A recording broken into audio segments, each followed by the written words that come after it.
Hello. Hello. Hi. You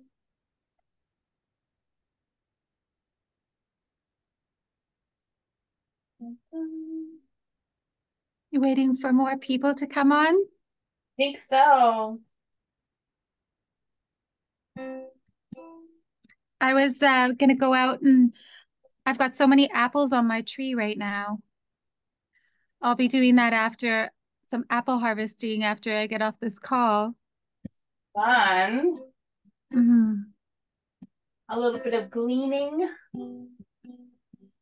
Have you ever heard of gleaning? Gleaming? Gleaning. It's the farming practice where folks will go to people's land and clean up or harvest whatever is the person can't harvest enough. Yeah, absolutely.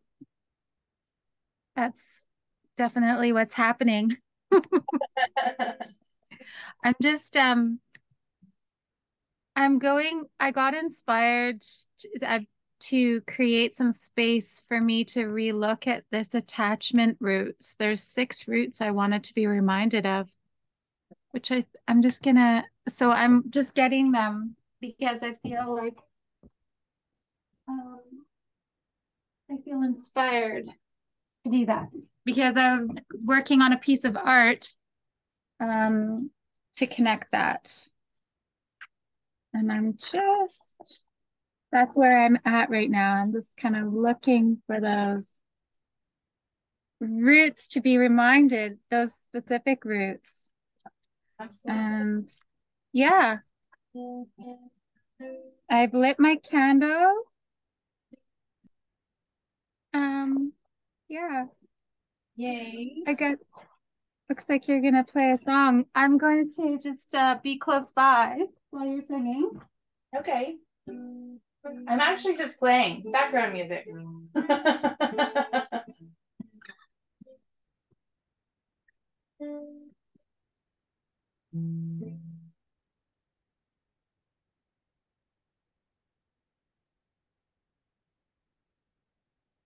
There we are.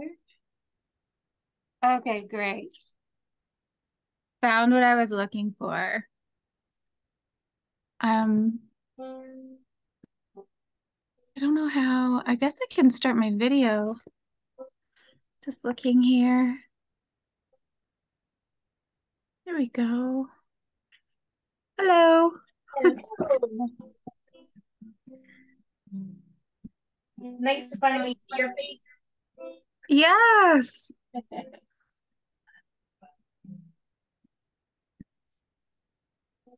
I've just been feeling that these roots are so important in connection as bonding with our Mother Earth as well. And how if they're not experienced with, well, of course, with our primary caregivers, but also with the earth, how that also it causes the wounds of separation to manifest. That's kind of the thought pattern that I'm going, but I can let that go. No, it's good. It's good. That's the Hmm.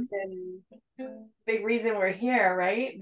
The philosophies behind things or the things that are pulling at our heartstrings that we want to share and talk about and be heard. Yeah. Yeah. Are you expecting anyone else specifically to be joining? Yeah, there's a list of 4 folks altogether that wanted to come. So I just sent them an email reminder and we'll give them a few more minutes. Okay.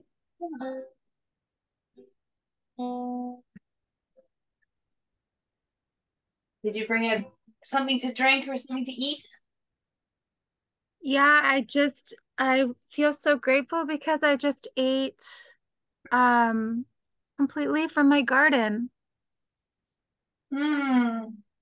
Yeah, and it feels just feel really, really grateful. Hmm. Yeah. What kinds of things did you harvest today? Well, I have these papa purpuras, which are the purple Peruvian potatoes. Oh, yay. And then my friend had extra potatoes that she wasn't selling, so she gave them to me because they weren't perfect. Sell, I guess. And then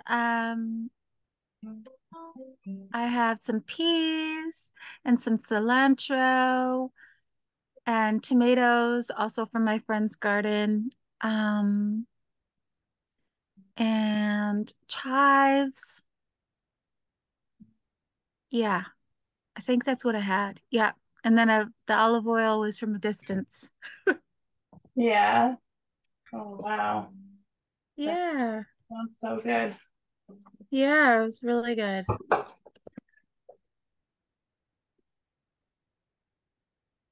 How big is your garden? Well, I'm not very good at the moment measurements in context to explaining that, but um, I think if I were to be standing like a star, and there was probably the length and width would probably be 7 to 8 stars each way of my body. A great description. Yeah, So 7 to 8 stars, like standing in both directions. yeah, That's lovely. yeah, yeah. And I share with my neighbors. Yeah. So you have like a collective garden? Pardon me? You have a collective garden? Yeah, we share. Nice. Yeah, yeah, yeah. And yeah, it's this year has been the most focused for me out of my whole life in the garden, which has felt really nice. And I'm excited about seed saving more this year and growing more next year. It's really nice. Where I'm living really calls me to be present to what is here. Yeah. So that it feels good that way. Like the responsibility of being, harvesting, Yeah. Yeah, calling people together to come and help. So feels nice. Yeah. hmm How about yourself? Do you have a garden over there? Yeah. So my property where I currently live with my cat, she really wants to put up. Mm. Um, we don't have very much here. We just have a tiny little I would say herbs in a little shaped garden space. Um, and I'm co-growing with fellow farmer gardeners at a place called Innisfree Farm. So it's quite large. I think it's about 5 acres, and we all grow a bunch of food for a bunch of people. We grow for ourselves, but we also grow for the interns that are on the land and the landowners and the Mm. weddings and the farmers market. So yeah, it's a big collective of people. Oh, that's great. Yeah, it's quite amazing. And I can ride my bike there from here, so it's a nice little workout. And yeah. It's great. Yeah. So let's just get started. And if people come, they come. And if not, then that's okay too. Okay, sounds good. Yeah. So before we start, I want to do a little land acknowledgement. Um, do you know the land that you're sitting on right now? Yeah, I'm here in the Cowichan territory in Cook watershed. Um, so it's made up of many different peoples, many different families. It's close to um, Calpalis, which is Cowichan Bay. And yeah, the Somenos and Quamachin House are kind of close to me. Mm. And I'm not sure which house is part of the Coxala. But yeah, I feel super grateful because I recognize that the soil is only as good as it is because of the care that the people have given to the land. So Mm. yeah, that's where I am right now. Yeah. Thank you. What about yourself? Where are you? Yeah, I'm on the Comox First Nation land made up of the Pentlatch, the Ayiksen, the Sasitla, and the Satlut families. And yeah, it's just such a privilege to live, work, play here. And yeah, I feel very blessed that I'm starting to make more connections in this neck of the woods. I grew up more in this Nanawis neighborhood between Nanus and Qualicum. And I've only been here since the start of COVID. So it's been a slow journey of getting to know folks. But I grew up on the island my whole life. So, I've been out here a lot. But yeah, it's just a real privilege to be here and connect with the land and connect with the people. And Mm-hmm. yeah, yeah. Mm-hmm. Thank you for taking the time to do that. And just as like a general introduction to this whole Philosophers Cafe is really funny. I was sharing something with online with folks about theories and philosophies and sending messages and stuff, and somebody said this sounds like it should be in a Philosophers Cafe, and I said, what's that? And I googled it, and I remembered in my master's we actually had an experience that was this Philosophers Cafe. So it's kind of an open dialogue space, safe space for folks to share and connect and grow and learn from each other and hear each Mm-hmm. other and be heard. And so Mm-hmm. there's sort of a basic guideline around how to do this in a good way. And I just want to share that because it's an opportunity for us all to sort of step into a particular way. So one of the things we want to really focus on is sharing from our own personal stories and perspectives.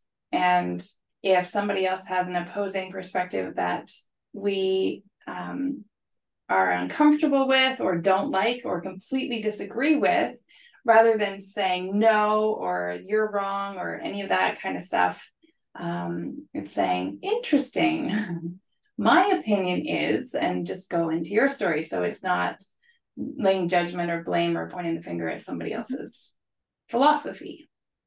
And with this bizarre experience of online interaction, the idea is that the person who's sharing, they're sharing. And at the beginning, we state, when I'm done sharing, I'm open to questions or feedback, or I just want to be heard.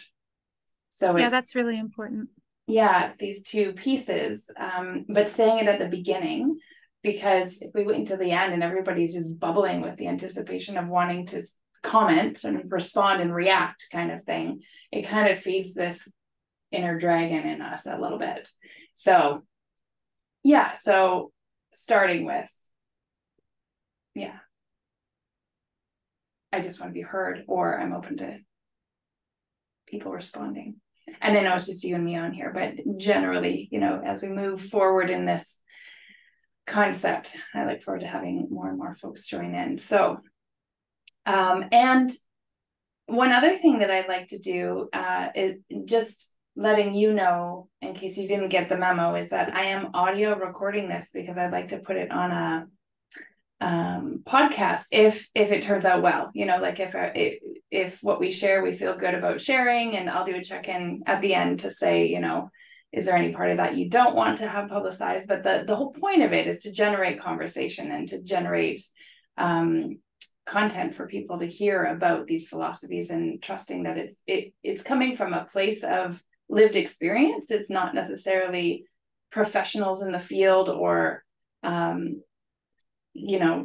it's just people sharing their opinions and from that lived experience. So when I talk about lived experience, if when we choose a topic, we name, okay, well, I want to talk about this because some people may currently have children in their life that they are really struggling with, how to interact with them and seeking to understand more, or like from my opinion, I come from a behavior intervention perspective, and so I've been doing this for 20 years, and so I have, it kind of gives understanding of where your perspective is coming from too.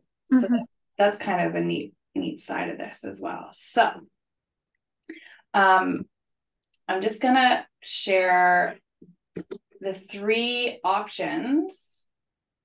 How do you protect yourself from energy suckers? And then this sort of conversation that I'm now loosely saying, how to tame the over rambunctious dragon is what I'm playing with the name of, which is so interesting because I don't believe in taming anything, and it's kind of a hook in using that phrase. And then the third one is, I posted this. I found this really fascinating. I posted this just for fun, and it had the most comments on my thread out of anything I'd posted. So many people wanted to comment on this accountability thing. Do you say, I meant well? Do you say, that was not my intention? Or do you say, I broke the egg? Is it a fact, or is it an emotional response, or sort of where do we go with this? And so if we do choose to do this one has a bunch of people's responses in my feed that I'd be happy to kind of skim through. But so which one? I'm totally open. I don't have a preference really. Yeah. Yeah. Well, yeah. I kind of feel like I want to do this one because it created so much so much. I think it's very multi-layered, right? Accountability. I think it's important to speak about, and it's good to know what's behind it, what's behind that for each person. And it's kind of in itself needs, the more people are part of the conversation, the more whole it becomes. But I think it's important to understand, first of all, the foundation of where one is coming from when we speak, and where each person is speaking from, in order to fully understand what it means, or where Yeah. we're coming from. Yeah. Yeah. And so there's the personal and social and environmental influences and psychological and philosophy, like all of the different inputs in how we respond to things. Yeah, it's an interesting one. I wonder if we were to each speak about what it means to us, and then carry the conversation, like where our foundation is on that, and then move the conversation forward from that. Yeah, that sounds like a great idea. Don't know. Yeah. Do you want to start, or do you want me to start? Again, I'm like totally flexible. I don't have a preference. Well, how do you feel about me just reading some of these responses to ignite something in this? Sure. How do you feel about that? Okay, so I'm just going to share this again.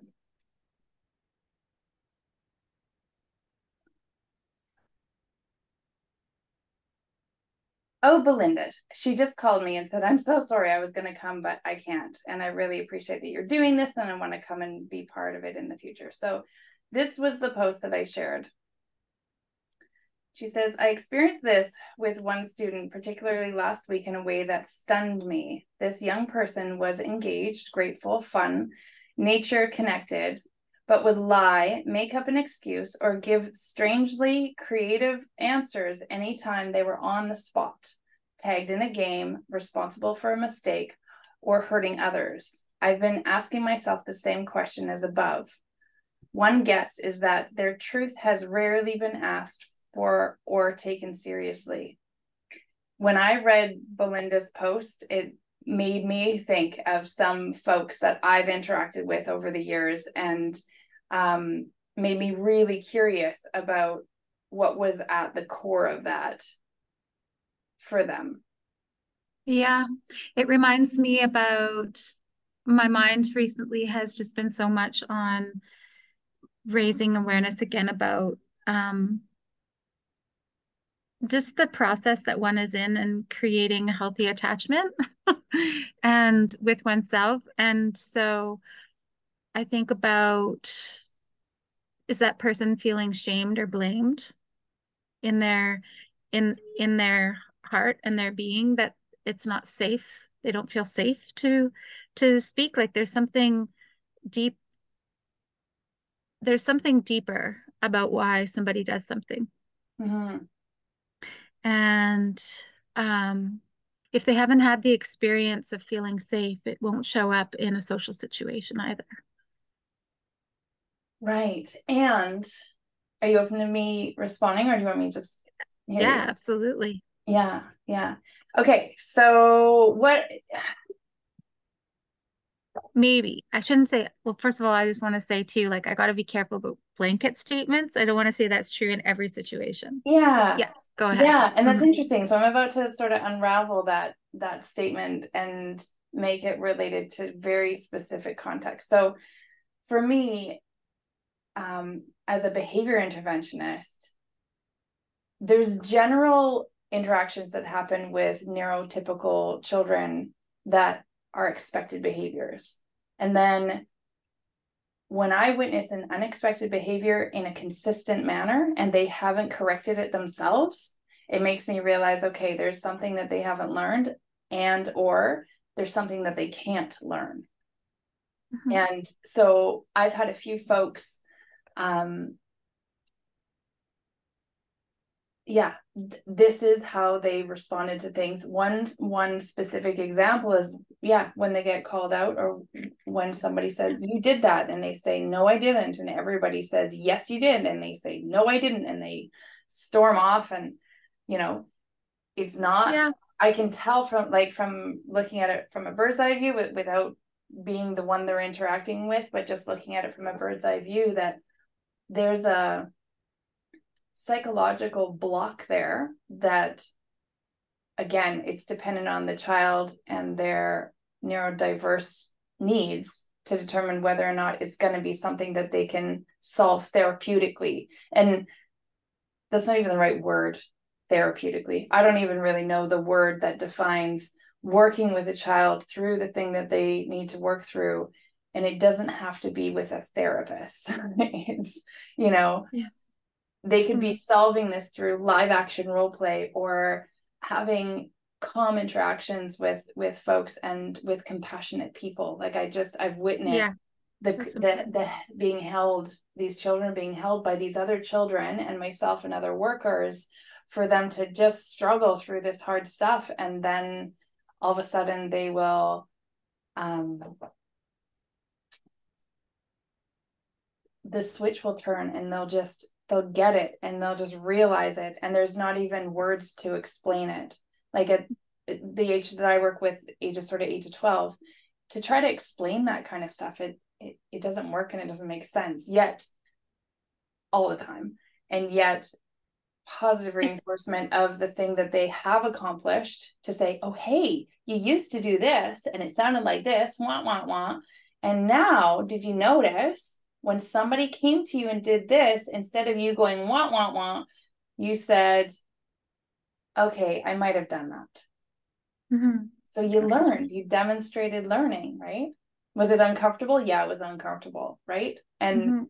yeah, witnessing that conversation. Yeah, it sounds as though you're creating safe space. It sounds like there's a lot of acceptance and potentially, a child never had that. So yeah, once they feel like it's safe to be vulnerable, and they have that inner self-confidence and self-worth, then they're able to move through things. Yeah. Depending, again, those are just statements, but generalized. But that definitely helps. Yeah, and then it takes me to a place of, I guess, in my role as a behavior interventionist, what can I do in my interactions with the parents to support the learning that they had without coming across condescending or, you know, pointing the finger at a parent? Or, yeah, from my point of view in this role, I'm not their therapist. I'm not the family counselor. As a behavior interventionist, the interesting thing, behavior intervention isn't just with the child, right? Exactly. There's that, the relationship with everyone around them, their therapist, their teacher, whoever is engaged with them. It, Yet it's a really sensitive place to step. And some parents come to me begging me for ideas and solutions, and they're just like, they'll spend an extra 40 minutes after I'm with their child and the kid's gone up to their room doing their own thing, and they just want to talk about all, like, what happened and why did this happen and what did you do? And they're like really hungry for that, the answers. And then there's other families where I don't feel like it would be safe or a good idea for me to broach the subject yet. And is my own discomfort a disservice to that child because I'm worried about the discomfort versus the child gaining? it's a real thing. Like it's a real thing around understanding the where each family is at, because the fact is there is a lot of abuse happening as well. And if a child is being abused at home, and if something is said about the child in a way that says as though they thought as though they did something wrong, they can actually get beat up and hurt at home, and that's a real fact. And And that's yeah. really very sad. And but when they come into a program, I guess it's maybe an agreement is created beforehand as to the behavioral, like how those will be dealt with, and if there's a general agreement to work together Mm-hmm. around concerns, because there's going to be concerns probably coming from the parents as well, right? So just keeping that open, known beforehand. Yeah. And also the thing is like, though we were like, I've also been working with children as an early childhood educator and nature-based learning for about 20 years or so. And so in different degrees, and there, yeah, it's, yeah, lots of different things come up. And I think one of the things is that sometimes some parents feel as though we're like extra special or something. like like that. I've heard not all parents, but some parents feel as though we know what we're doing, like more than they do. Oh, And I just like, and and I think I like to just put it back that actually the parents really know what they're doing. Um, and I don't think we're ever really meant to be, we were never meant to be isolated as families, in the silos. And so it's only natural to have other people's perspectives. It's just a challenge sometimes, I guess, depending on many different factors. yeah.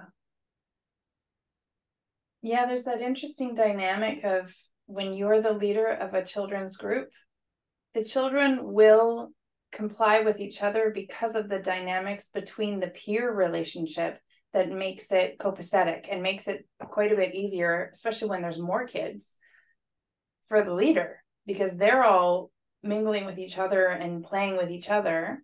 So then when they leave that environment, not all the time, but they're exhausted. They have held up this image of themselves and how they should be in society with the public, and then they get to the safe comfort of the home with the family, and they'll just let go and react and be too hot and hungry and tired, and like, where none of that has been really demonstrated because of the social, I guess it's social pressures, but just the dynamic of being in a social environment makes a lot of people like put on that happy face, put on that capable face.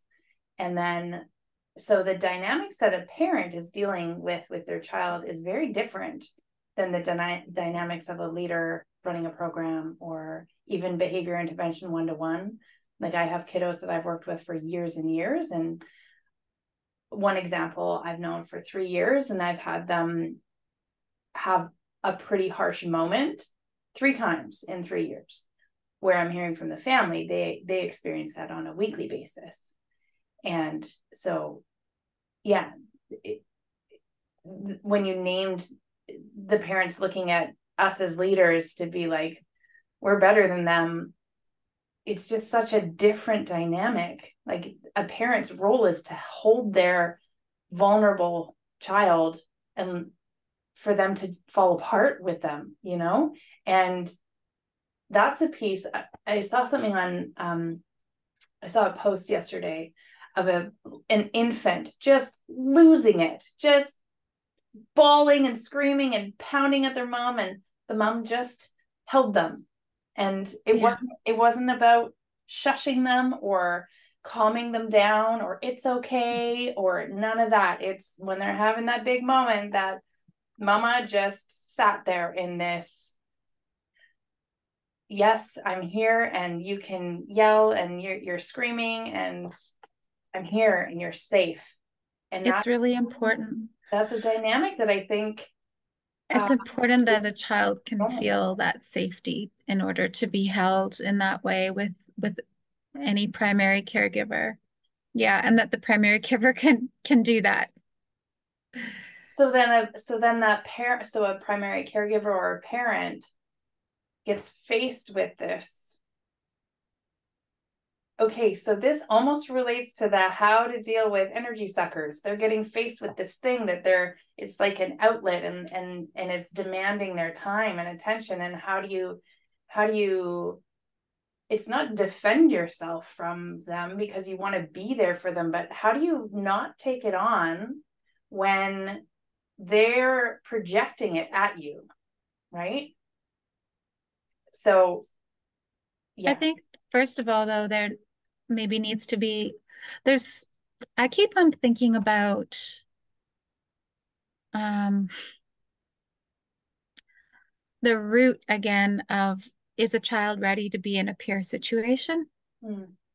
And and then I'm also thinking about just that a parent is prepared to meet and greet their child, like I feel, or a primary caregiver, that knowing that that time, that hour, at least when they first receive the child, are they on their phone? Are they running somewhere? Have they actually sat? Are we prepared? Like, are we scheduling in our mind to actually be present with whatever's happening? Because um, it's important. Yeah. If we don't, then more behaviors will happen. Yeah. But there's, it's not spoken about too much, this conversation about is a child ready to be in peer situation, because for various different reasons. And so, yeah. And then also, is it realistic for an for an adult to be able to be present after pickup? You know, Mm. those are two thoughts that come to me, anyways. Yeah. Yeah. And there's this interesting, I guess I look at it from the lens of my role working with children. And there's many people curious about just parenting in general, which I don't profess to be a parenting coach in any way, because I'm not a parent myself. And you know, I work with such a different dynamic. And yet there's things that can be learned from this kind of conversation about accountability, which I every just think, yeah, sorry, carry on. yeah, everybody's on their own journey in this accountability thing, where if you if you're struggling with your child not being accountable, what's happening on our end, like what's going on for me. I have this little story. Last week was the last week of uh, our summer club. And the week before was the first time, or 2 weeks before, was the first time that they had access to all my archery equipment. And so I gave pretty clear instructions. I felt pretty clear. I said, the only thing you're allowed to do is to lay the red line out straight and guess which direction we're going to be pointing the arrows. But that's it. You're going to put the target and you're going to put the red line. And I didn't give them any permission to set up anything else in any way. And when I went over there, one of the kids took it upon themselves to set up the bows, and they did them backwards, and which could cause them to break. And I couldn't handle it. And I was just like, oh, and I don't know what to do with this right now because we have to unstring this before they break. And I'm very angry. So please give me some space. I'm going to fix the problem. And then we're going to talk about what it means to take a moment, because I need to take a moment. And so I shared why I was so affected, and I didn't need to go into details with them. And I said, I'm just feeling like my boundary got crossed and I don't know what to do about this. And I was worried about these things breaking. And, you know, they were gifted to me by an elder who's passed away. Like, there's lots of things about this situation that it was the first time, I think, in a very long time that I actually had a moment. And when I invited the others that were involved in it to go and take a moment, the practice that I have is you go find your own space away from everybody else, as long as you're in sort of hearing range in case we need to call you back in for an emergency. And you basically take a few deep breaths, think about some things that you're grateful for, close your eyes. What do you hear? What do you smell? What do you feel under your feet? What do you taste in your mouth? Coming back to all your senses, and check in with yourself. And if you're at least a 7 out of 10, then that means come on back and we'll let you know what's going on next, kind of thing. And so I did that with the group, and it was really neat to see that some of us could process it and move through it quickly, and others it took quite a long time to process it, because the emotions are just welling up. And I feel like my words were kind enough. I said, I'm going to yell right now, because I needed to do that. And I said, but I'm not blaming you, because I could have given you more specific instructions to not touch the bows. And I didn't do that. And I didn't foresee this coming. So if you're all feeling like you need to take a moment with me, let's go do it. And so after that whole experience happened, we all kind of came back. We kind of reintegrated when it happened. And at the end of the day, I had a little check-in with each parent. And I said, this thing happened. I kind of lost my cool, but we used it as a teachable moment. We went and all took a moment. And the interaction, I said, would you mind getting back to me the next day and letting me know how that went for them? Because, you know, they're going to speak differently to you than they will to me. And so come back the next day, and the conversations were great. It was like, they understood that you were angry. I was like, okay. And that they don't feel like they did, you know, even though they do take responsibility for having done this action, they don't feel bad about it, and recognize that you've acknowledged the situation and we're ready to move on. So the willingness of this holistic process of, it's not just me having the interaction with the kid and then no conversation about what had happened, and moving through the processes and the emotions and the feelings of it, and not coming to some clarity or what's the word? There's a few words that folks use to just like overcome the situation or actually heal it, fix. Like a resolution in a way. Yeah, the word is repair. Yeah. To repair. And it's becoming more and more clear to me how important this kind of work is from the leader's perspective. Yeah, like, yeah, it's all teaching moments, learning opportunities. In the early learning, there's a tool called Tucker the Turtle takes time to tuck and think. And yeah, and there's some things around that, and that comes out from the social emotional um, branch, learning branch. There's a specific branch in early learning that does those kinds of things with social stories, different things like this. Nice. Um, yeah, stop, tuck, take 3 deep breaths, think of a solution. Hmm. Um, yeah, but I keep on going back to this idea of what does accountability mean? And uh, if I feel like accountability in a way is being able to witness truth Hmm. or witness what is. And so in human child development right now, um, I don't really truly feel that in this part of the world we've fully understood what the self is. Mhm. And so if we don't understand who the self is, then we can't fully witness ourselves in truth. Um, so I always come from a place of remembering that I am becoming whole. Hmm. I was born, I was born whole, but it wasn't reflected back to me in context to this is who I am, the potential, my potential of who I am. Hmm. Um, of course, there is a collective, and then there's also a personal and interpersonal.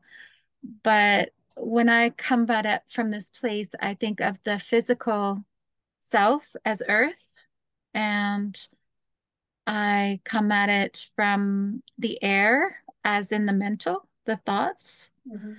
um, and the water, the emotions, and the fire I see as digestion.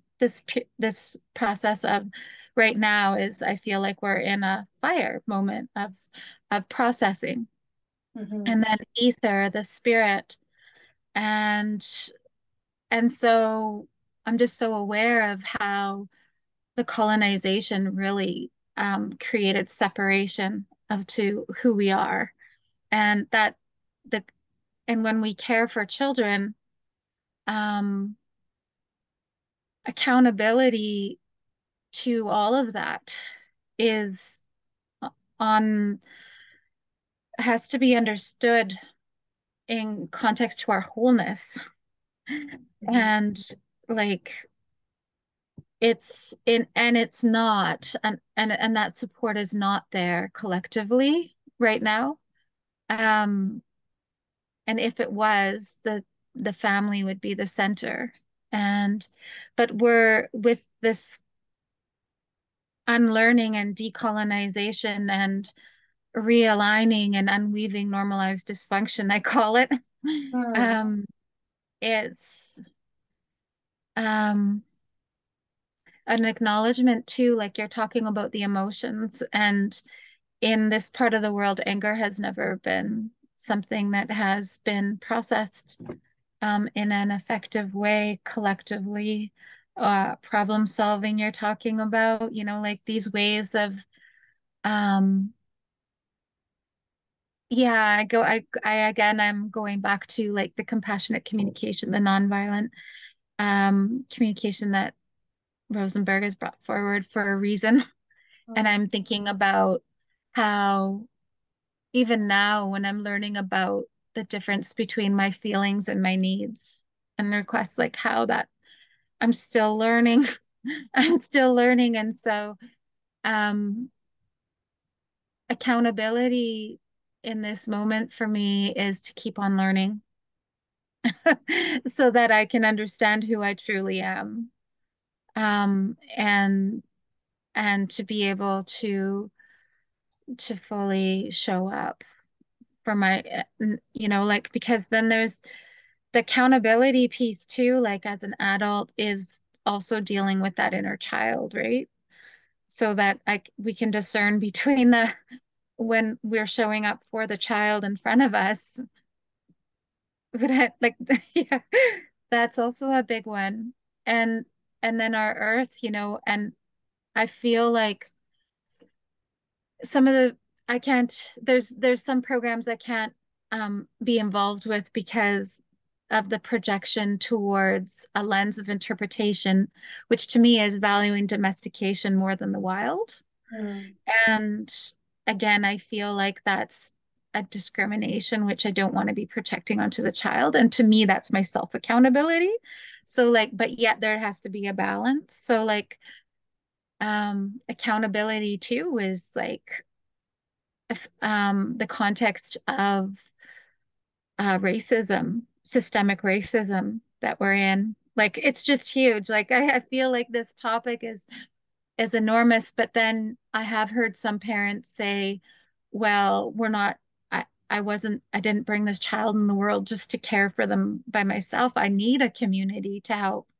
Um, so figuring out where I am to support as a part of the life of humanity and the animals and yeah, I don't know, accountability is, and then I feel in my heart there seems to be a sort of a realignment about the acknowledgement that creator is within all life, like people believe in a creator or God or goddess or whatever, that the interpersonal relationships that we have. But I'm also feeling accountability in context to Canada and the supposedly truth and reconciliation. And what I've heard is that from many elders have been saying, we can't even speak our truth because you're not even ready, willing to listen. Mm. And and again, I think that goes back to even that example of the child. Something was said, and then it was like, oh no, I'm not gonna listen, right? Or um,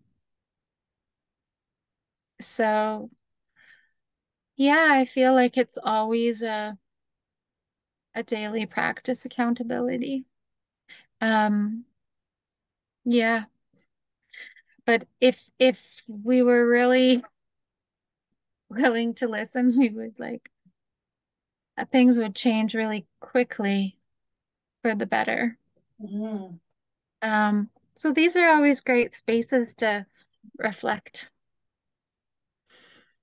Yeah. When you named your inner child, it brought up some other life stuff that I'm just experiencing in the mess of being a behavior interventionist or, running this club. Is just interpersonal relationships with family. Yeah. And that the inner child shows up way more with family than it does when you're running a program, because you have to put that hat on. It's my facilitator hat now, and Mhm. I'm gonna, it's a job where when us adults get home, we peel off all the responsibilities and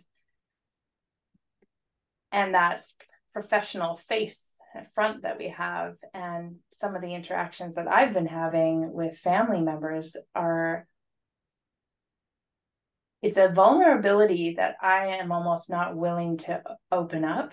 Like, I'm not willing to really look at the way that I'm interacting with family members. And it's interesting because when I'm working with children, I can see the struggles that they're having, and I can see how they can work towards a solution. So it's very easy to help and support and coach a child through their journey. And then you go home and you look in the mirror and it's like, oh, I need to learn that too.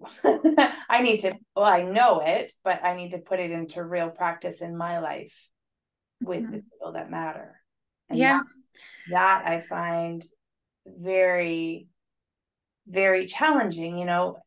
I go to therapy, and you can talk for hours about this kind of stuff, but the physical putting it into practice and being accountable for your language, your words, your tone of voice, your mess, your being on time, like all the things, and repairing when you didn't do what you said you were going to do, and all of that kind of stuff. Mhm. um it's an interesting journey. At 41 years old, I am still in this place of like, okay, I've got a lot of work to do. And Hmm. um,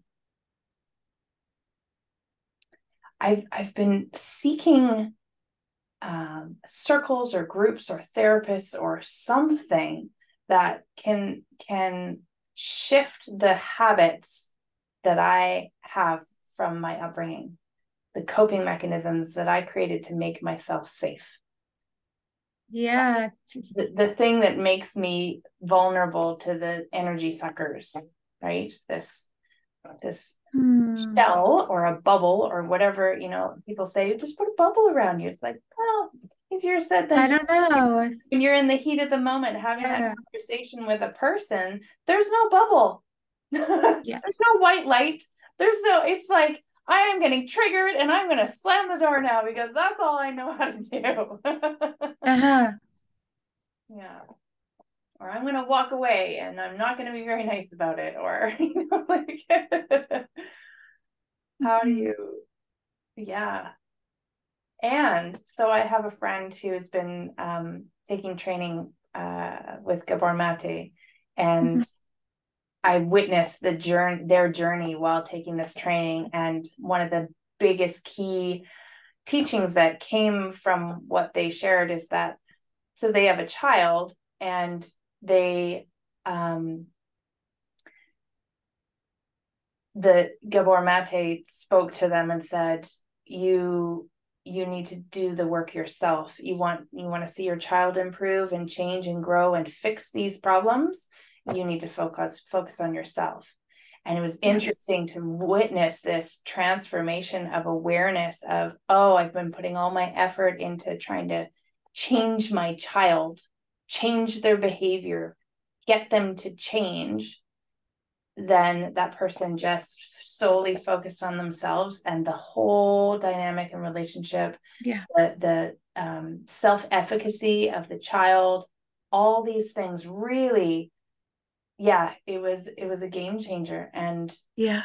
compassionate inquiry and the nonviolent communication and um, yeah, just witnessing going from you shouldn't be doing that, or really pointing the finger kind of behavior, like, why did you break the egg, why did you let that fall, or any of that sort of shaming, blaming kind of language, which is so easy to fall into, versus the, I see you broke the egg. Like, you're either Yeah. trying or not. Like, some people have done so much work that they don't have a reaction. The I don't know if this is okay for me to say, but sort of like the guru Buddhist, monk sort of, if they were to see an egg break, I've seen some folks that practice in this way, they would just look and smile. Like, it doesn't mean anything. Yeah, there might be Uh, some attachment. could I share a little resource that's coming up in my heart around that? Yeah. Is this a good time? I'm thinking of Dr. Martin Brokenlake, and his work that he's done on reclaiming youth at risk. And that's the book that he's co-authored, and it's an excellent resource. And he talks about, and it's very simply put around authoritarian ways of being and reciprocal ways of being. So it gives situations. And so the people of the land have a very compassionate way of being, and it's just residential schools that have really impacted uh, life. And so, uh, yeah, it's in that there's also a lot of teaching around how we approach how we approach situations, Mm-hmm. and it's all based on relationality. And when I hear what you were speaking about again, I hear about interpersonal accountability, Mm-hmm. accountability with ourselves, but recognizing that the interpersonal communication is so important. And I just know from my own experience this summer, been doing cushion walking together. When something comes up, if the other person isn't willing to listen, then um, there's no point in even uh, participating in a conversation. Right. Yeah. And so we have to. Yeah, but Dr. Martin Brokenleg really has some wonderful resources. He's an extraordinary, extraordinary human that has given a lot to child development, human development from his perspective. That's lovely. Are you willing to email me maybe a link or their proper? Sure, I'll just put it in the chat right now. Actually, as soon as I turn the chat off, it's not going to be accessible and I can't copy from mine. Oh, okay. So I'll if you're send willing you. to email me, that would be really great. Yeah, thank you. Sure. I see that it's 6:54. Yeah, look at that. Well, so thank you for opening your heart and philosophizing with me and Yeah. uh yeah, being on this journey and these conversations. It's good. It's good stuff. Yeah. Thanks for holding the space for processing and reflecting. Mhm. I will be offering sort of like a space for community announcements at the end of every one of these sessions. So do you have anything that you want to share with these types of folks? Again, this is going to be shared publicly. So if it's something that, resources or experiences or things that you want folks to know about, now's the time. Hmm. Um, I at the moment, I think we kind of went over a lot of it in the as we were talking, in context to accountability No, so a like it's like a bulletin board space. So if you community events. yeah, like community events or activities or things that, I guess in this Well, in context, it would be sort of online opportunities or across the island. okay. Well, I know that in I was just chatting with one of our local elders here, and there's going to be there's a desire to want to bring light into the darkness and start preparing ourselves, which is kind of neat because I feel like it's connected to what we're talking about. I feel like bringing light into the darkness is us learning and expanding our awareness. And so, getting ready for winter solstice, and there'll be a walk with lights and people to share, um, Okay. walk with candles. So, in the Cowichan Valley, I That's think it'll be on December 21st, something like that. nice. Um, and there's there's a river cleanup in Cowichan this Sunday, meeting at uh, the Cowichan Tribes gym, and people will be cleaning up the river, the Cowichan River, starting 9 o'clock. That's also a really important time to come together and to care for the waters. Hmm. Yeah. Um, there's always a lot to say. There's so many things. Yeah. There's so many things. Yeah. Yeah. I think there's even something going on in Victoria, Japanese heritage event happening on Saturday. So No, I lovely. don't know. There's of course the old growth that are asking us to be aware of, and I guess accountability around that is maybe to start inquiring when we buy products if the people know where it's coming from. Yeah, that's a big one. Yeah. Um, yeah, I don't really have much more to say at the moment. This could probably go on for a really long time. Yeah. Well, Did thanks you for have sharing. anything?